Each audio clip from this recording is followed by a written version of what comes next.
Nimemwambia tumepotea. Nisingemwambia tumepotea.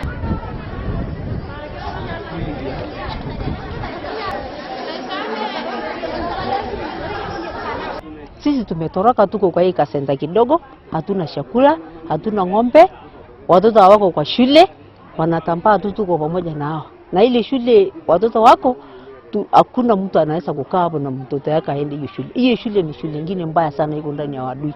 Kwa hivyo sisi tunaomba serikali kama vile wangeweza kutusaidia sisi watu wa Borngari kutoka Pora, Loko, Borngari mpaka huko chini Losu.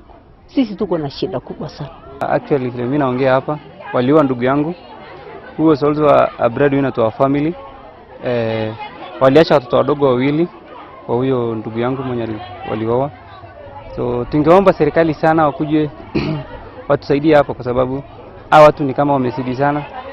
Kuja huko wametukatisha mashule. 100 homesteads that have been displaced from this area, and they are really in need of food. Already the biting drought is here, so you can imagine someone who is struggling with drought and again being displaced because of insecurity. So I just call upon other well-wishers and other supporters who would like to help them, to help these elderly people and the children and also families, so that they can have some food on their table.